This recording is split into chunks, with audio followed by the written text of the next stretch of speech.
हो सके तो क्षमा करना भाभी माँ। महारानी सीता, आपके समर्पण, आपके त्याग और आपके बलिदान के लिए ये रघुकुल सदैव आपका आभारी रहेगा। परंतु विधि के विधान और श्री राम की आज्ञा से आज आपको एक अंतिम बार इस सिंहासन का मान रखते हुए और अपने दायित्व का निर्वहन करते हुए इस सभा के समक्ष आपको पवित्रता का प्रमाण देना होगा, अर्थात अग्नि परीक्षा देनी होगी।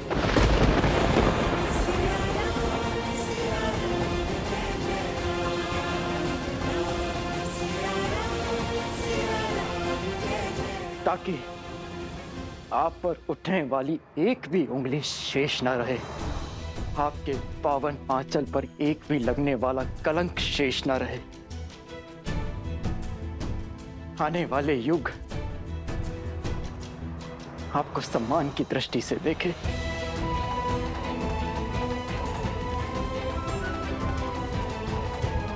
और आपकी स्मृति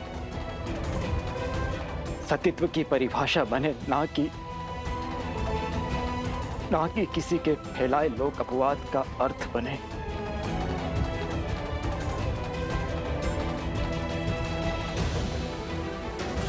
ये पाप है।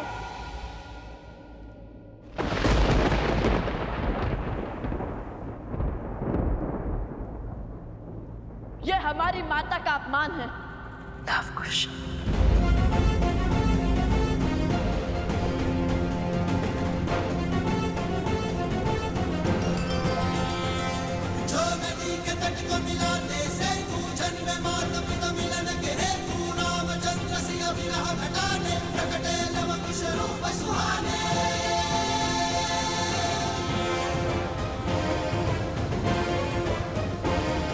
किसके कहने पर आपने रघुकुल की मर्यादा पर, श्री राम के प्रेम पर और लवकुश के अभिमान पर प्रहार किया भरत चाचा श्री? शांत हो जाइए ऋषि कुमार। राज अनुज भरत ने तो ये सब हम अयोध्या वासियों के प्रश्नों के उत्तर देने के लिए और महारानी पर लगे कलंक के छींटे मिटाने के लिए कहा था। और फिर हमारे लिए है क्यों, आपके लिए भी महारानी की पवित्रता की परीक्षा अति आवश्यक है। यदि देवी सीता की सुचिता सिद्ध होगी तभी आप अयोध्या के भविष्य बन पाएंगे, अयोध्या के भावी महाराज। समझ रहे हैं ना? अयोध्या स्वर्णहार है तो उसमें लगने वाला रत्न भी पवित्र होना चाहिए। समझ रहा हूं, सब समझ रहा हूं। आपको हमारी माता की पवित्रता का प्रमाण चाहिए। हम रघुकुल के वंशज है या नहीं, इसका स्पष्टीकरण चाहिए ना आपको।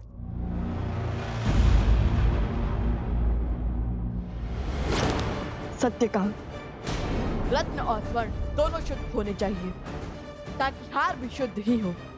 किंतु हमें यह बताइए कि हमारी माता की पवित्रता का प्रमाण मांगने वाले स्वयं कितने पवित्र हैं? इसलिए रत्न की परीक्षण करने से पूर्व स्वयं की परीक्षण आवश्यक है। हमारी माता पर प्रश्न उठाने से पहले आपको देनी होगी अग्नि परीक्षा।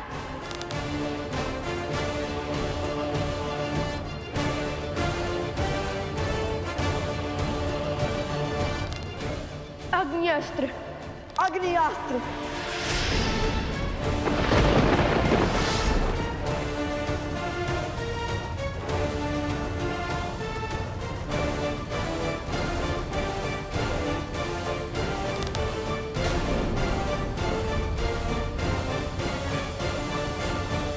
लवकुश,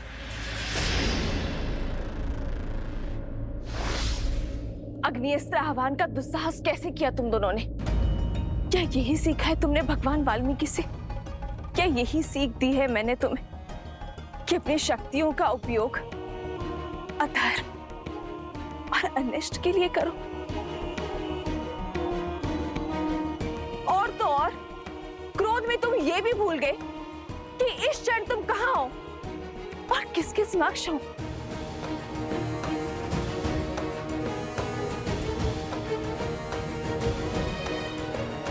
ये युद्ध भूमि नहीं है, ये अयोध्या की सभा है और तुम्हारे समक्ष साक्षात मर्यादा पुरुषोत्तम अयोध्यापति रघुवंशी श्री राम है। सूर्यवंश का पावन सिंहासन है। अब तक तो केवल मेरे चरित्र पर प्रश्न उठ रहे थे, किंतु आज तुम्हारे दुस्साहस ने मेरे लालन पालन, मेरे संस्कारों पर प्रश्न उठा दिए। माता, मुझ पर इस समाज ने, इस संसार ने सहस्त्र बार प्रश्न उठाए हैं और तब तक उठाते रहेंगे जब तक मैं जीवित रहूंगी। किंतु स्मरण करो, मैंने तुम्हें क्या सिखाया था? हर समस्या का हल शक्ति से नहीं निकलता, कई बार मन और मस्तिष्क सहज कर अन्य विकल्प ढूंढने पड़ते हैं। क्षमा मांगो श्री राम से, उनके समक्ष जो तुमने दुस्साहस करने का प्रयास किया है उसकी क्षमा याचना करो।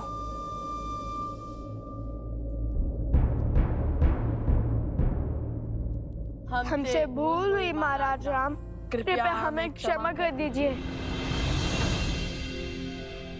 किंतु हम क्या करते?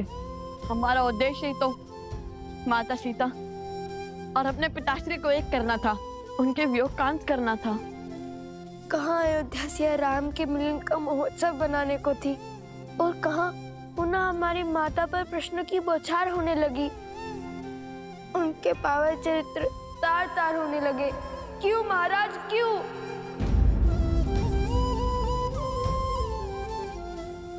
तुम्हारे माता पिता अबोध नहीं है, जिन्हें पुनः मिलवाने का दायित्व तुम्हें उठाना पड़े। सियाराम सदा एक दूसरे के साथ थे, हैं और रहेंगे।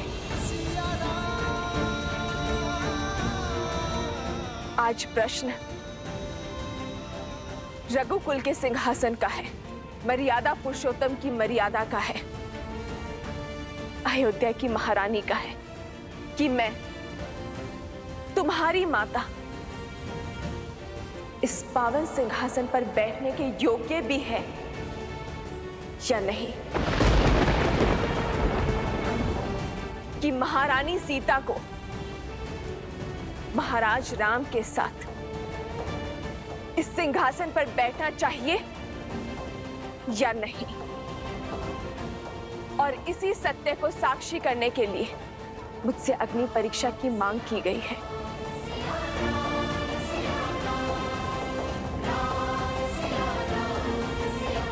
आपके आदेश और भगवान वाल्मीकि की आज्ञा से ही मैं यहां आई हूं श्री राम। और आज इस सभा में उपस्थित हर जन, मुझ पर संशय उठाने वाले हर मन को यह बताना चाहती हूं कि भगवान वाल्मीकि जी का कहना है, अग्नि परीक्षा के संदर्भ में मेरा जो भी निर्णय होगा उन्हें वो स्वीकार होगा, कि एक स्त्री होने के नाते मैं जो भी निर्णय लूंगी वो उसके पक्षधर होंगे।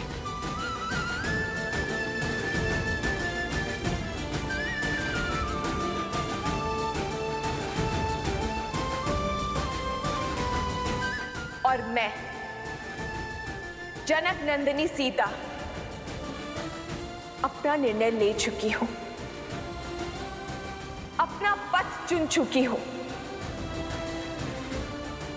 किंतु उस पथ पर आगे बढ़ने से पहले मैं अपने बड़ों का आशीर्वाद लेना चाहती हूं, अपने छोटों को आशीर्वाद देना चाहती हूं।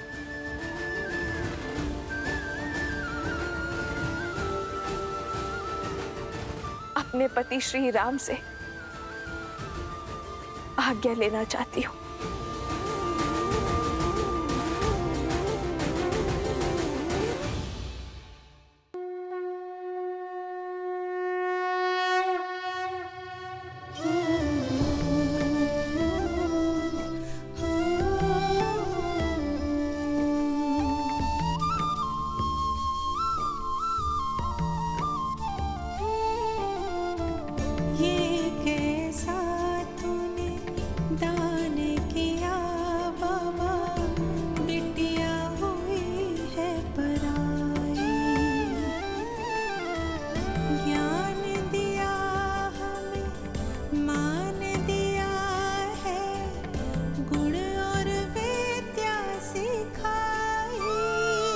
सीता, मेरी पुत्री,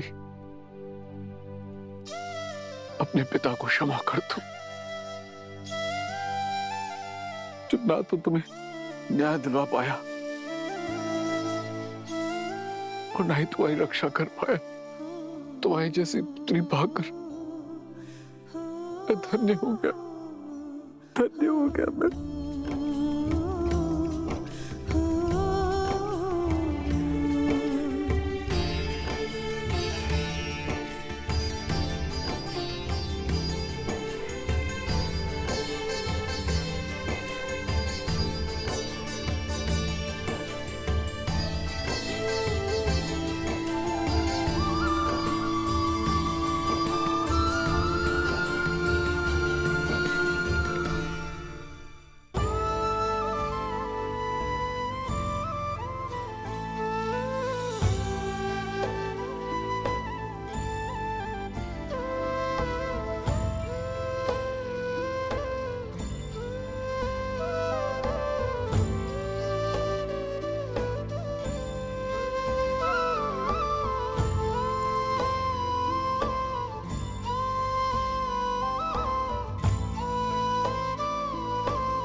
सबसे मेल मिलाप हो गया हो महारानी, तो शीघ्र ही अपनी अग्नि परीक्षा दीजिए और अपनी पवित्रता सिद्ध कीजिए।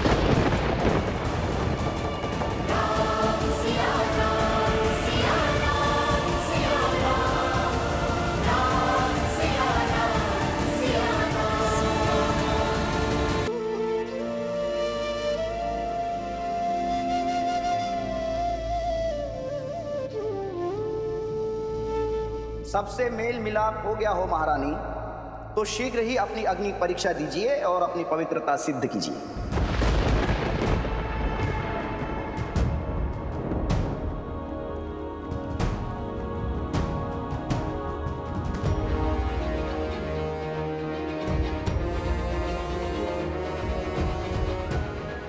कौन सी अग्नि परीक्षा चाहते हैं आप भद्र? स्पष्ट कीजिए, क्योंकि स्त्रियों की परीक्षा तो उनके जन्म से ही आरंभ हो जाती है। उन्हें पुत्री बनकर भी परीक्षा देनी पड़ती है।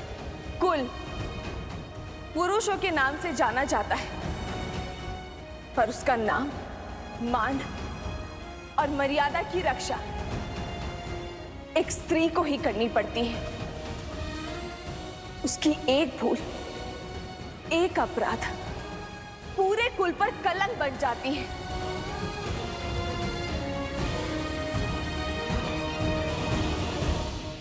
पत्नी बनकर फिर अग्नि परीक्षा देनी पड़ती है।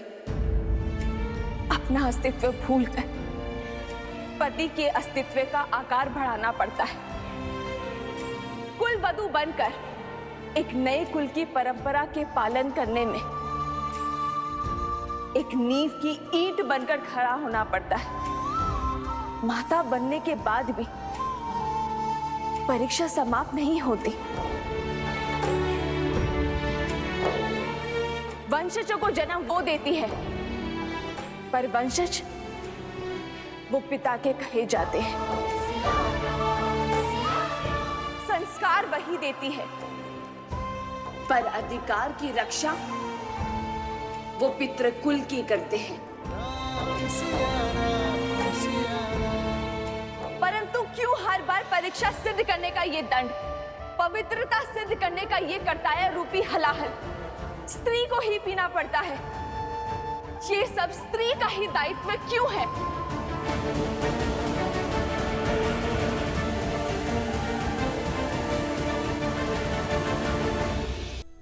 स्त्री का दमन करता पुरुष समाज है, पर वास्तविकता में इसका कारण, इसका मूल स्वयं स्त्री ही होती है। एक मां अपनी पुत्री को यही सीख देती है कि पुरुष के मन, उसकी सोच और उसके परामर्श के अनुरूप ही चलना। एक सास अपने वधू को यही उपदेश देती है कि अपने पति के अस्तित्व के विकास के लिए स्वयं का बलिदान भी दे देना। ये स्त्रियों ने ही तो निर्धारित किया है कि परीक्षा सदा स्त्री ही देगी। ये उसका दायित्व है, उसका कर्तव्य है। रघुवंश आज तक स्त्री के सम्मान के लिए खड़ा रहा है। महाराज अज ने अपने पत्नी के प्रेम और स्नेह में अपने प्राण त्याग दिए। पिता महाराज दशरथ ने अपने पत्नी को दिए वचन के लिए अपने प्राण त्याग दिए। श्री राम ने स्त्री के माता रूप के लिए महल त्याग कर वनवास भोगा,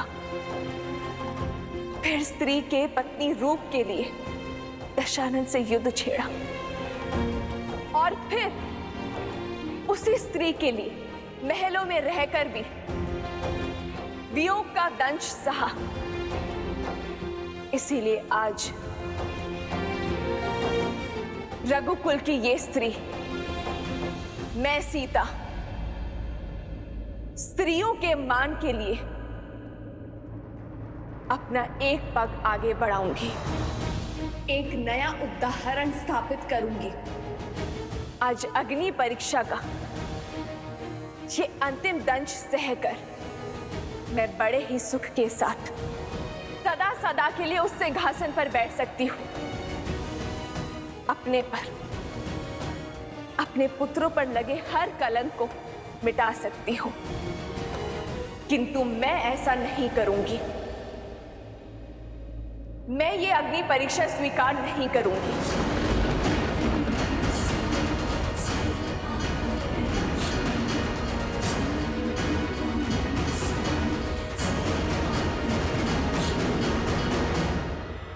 क्योंकि यदि आज स्त्री होने के नाते मैंने उस असुरी सोच के समक्ष अपना सर झुकाया, तो फिर कोई भी नारी अपना सर नहीं उठा पाएगी।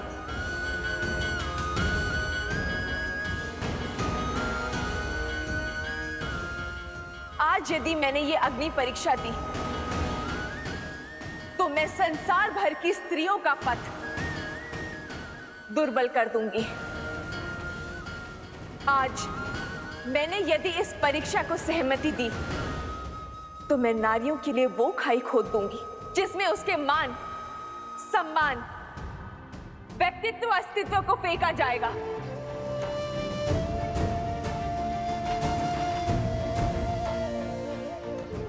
आज एक स्त्री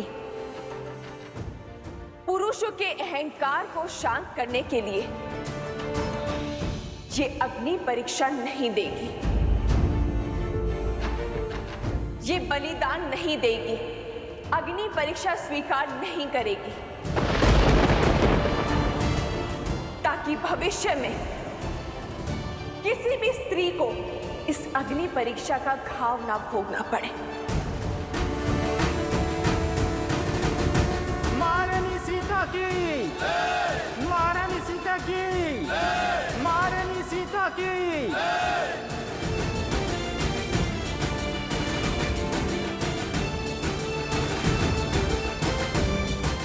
आज जो मैंने निर्णय लिया है वो ना एक महारानी होने के नाते लिया है, ना पत्नी और ना ही माता होने के नाते।